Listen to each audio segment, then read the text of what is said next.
Hi guys, welcome back to my channel. My name's EJ Marino and this is About Last Night, the show where I talk about the movie I saw last night. We're going to be jumping into a movie I actually just got of like an hour or two ago. Yes, I'm talking about Ralph Breaks the Internet. Ralph Breaks the Internet. What I don't like is the title of this movie, but what I do like is the movie itself.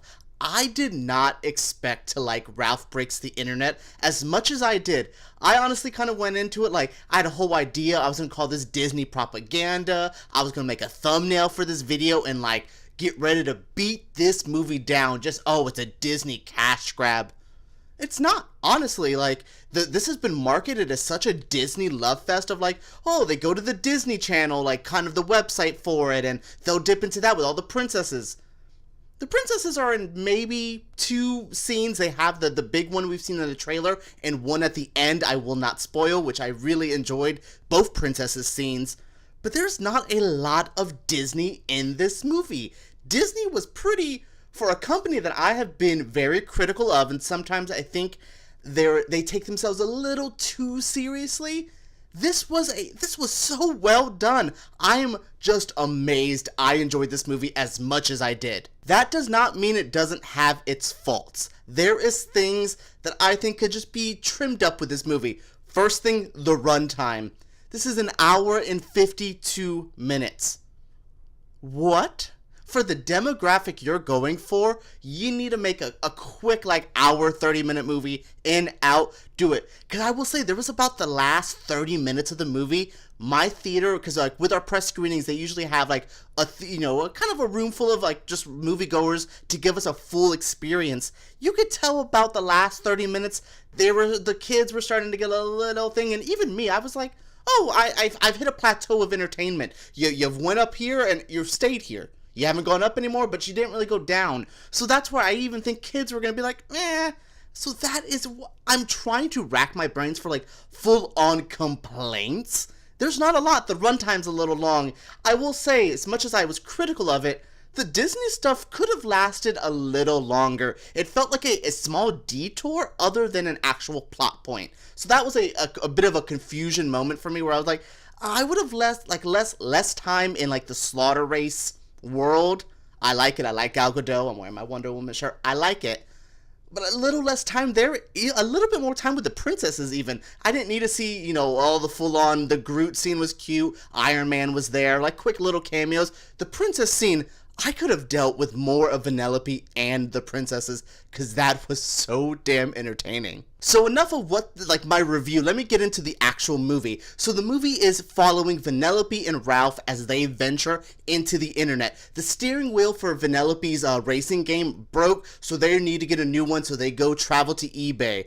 If I hear the word eBay one more time, I just felt the checks cashing for every time they're like, eBay, eBoy, eBay, eBay, eBay, eBay, and I'm like, yes, we get it. Oh, okay. The product placement did not bother me. There wasn't a lot of heavy-handed Snapchat. They made a whole new YouTube website called BuzzTube. So they did make their own new things like the Slaughter Race, BuzzTube, but things like eBay, I was just like, okay, we get it. It's a little bit there. So that is the whole plot, is Vanellope and Ralph going into the internet, looking for a new steering wheel, going through eBay, and then basically, how does 2 video game characters pay for something? They hustle themselves on the internet. That's what they do, and that's what they did. They hustled on the internet. They went to go start doing little loot things with gamings, which is something I didn't know. Do people do that? Is there people who go hunt for loot in video games and then give it to somebody else? That's lazy. Don't do that, gamers. Hunt for these things yourselves. But also what they do is Ralph basically makes YouTube viral videos. I mean, there's an ASMR video, there is makeup tutorials, there is cooking stuff, there's a Bob Ross parody. Just so many little things that I'm like, yes. I will say, as someone who likes video games, I was a little upset that the whole video game aspect took a way back seat. I mean, if they're in a SUV, they're in way in the back row. I was a little upset to be like, oh, Sonic was funny. He's in it for 2 seconds. Oh, Cubert's there. Oh, and then they're all gone. It was weird to see this whole like being based on a video game thing get dropped for all the internet stuff. But as a person who is on the internet more than I play video games, it doesn't bother me too much. And when I say this movie is like a love letter to the internet, there is so much internet lingo, internet tropes, internet memes. I mean, they make memes in this movie, but like, there are just so many things that we go through. We deal with ad blocker every day. So we see the ad blocker, we see the viruses. There's so much here that I'm like, you are giving the real life everyday experience of being on the internet. That was so weird to see. You know, we had, I think last year or maybe a year and a half ago was the Emoji Movie. I really was expecting this to be the Emoji Movie of the, like, you could tell it's a bunch of 45-year-old men who have never really like talked to the youth, try to talk to the youth. And this one I'm like, no, this feels fresh, this feels new, this feels like people who are actually like using the internet were talking about the internet. What a weird concept. I mean, even the Fortnite reference in this, yes, for all you Fortnite fans, they do kind of quickly jump into it. A small little moment, but those little 8-year-olds in my theater went nuts for the quickest mention of Fortnite. So you did that on reason, but things, it felt relevant, it felt current, it felt new and fresh. I was waiting for it to be like, you guys remember MySpace, you know, that website that's really old. No. Current stuff. They didn't even go to Facebook. They went straight to Snapchat, Instagram, Pinterest. Who you? Comment down below. Do you use Pinterest? Unless you were like a wife getting married, you don't use Pinterest. I'm gonna talk to you about that, Wreck-It Ralph. No one uses Pinterest. Come at me, Pinterest users. Board users? Whatever Pinteresty people are. So my favorite moments from this movie are the first slaughter race scene, getting to see Vanellope kick ass with Gal Gadot's character. So cool to see. I really like Gal Gadot. Her voice was great, her acting was great, but the queen of this movie is Taraji P. Henson as Yes. She is the queen of algorithms. She knows how to make you go viral. She knows how to make your video poppin'. Girl, help me out.